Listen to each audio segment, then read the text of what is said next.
कि जो पुण्यकर्मी प्राणी होते हैं उनको भक्ति जिनकी अच्छी होती है, पुण्यकर्मी प्राणी होते हैं, उनको परमात्मा की चाह बनी रहती है। दो प्रकार से मानव शरीर प्राप्त होता है, दो प्रकार से मानव शरीर प्राप्त होता है। एक तो टर्न वाइज, क्योंकि काल भगवान को कबीर परमेश्वर जी ने श्राप दे रखा है कि तू 1 लाख मानव शरीरधारी प्राणियों का आहार करेगा और 1.25 लाख की उत्पत्ति किया करेगा, जिस कारण से ये विवश हो गया हमें मानव शरीर देने के, नहीं तो ये मानव शरीर भी नहीं देता।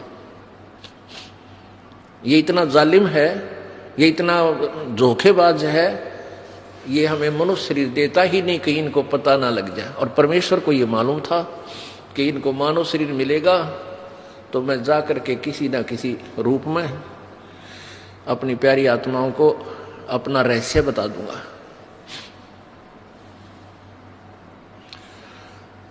तो ये काल जो है,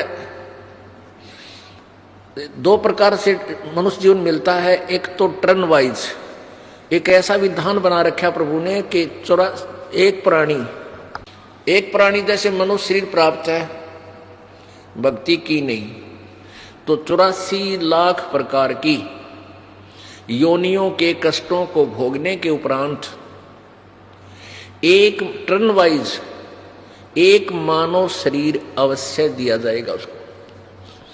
यदि उसमें भी वो भक्ति नहीं करता है तो फिर इसी 184 के कोल्लू में, हरट के कुएं में फिर डाल दिया जाता है। और दूसरे वो व्यक्ति होते हैं जो कभी कबीर परमेश्वर जी की शरण में रहे हैं। जैसे आज से 600 वर्ष पहले परमेश्वर कबीर देव जी आए थे, उस समय परमेश्वर कबीर जी के 64 लाख अनुयायी हो गए थे, शिष्य हुए थे 64 लाख। आज से 600 वर्ष पहले भारत की आबादी कितनी होगी, जनसंख्या? मुश्किल से 4 करोड़, इंक्लूडिंग अफगानिस्तान, पाकिस्तान, बलोचिस्तान, इराक तक और गजनवी तक ये भारत ही था। और सारी मिलाकर 4 करोड़ आबादी यानी जनसंख्या नहीं थी।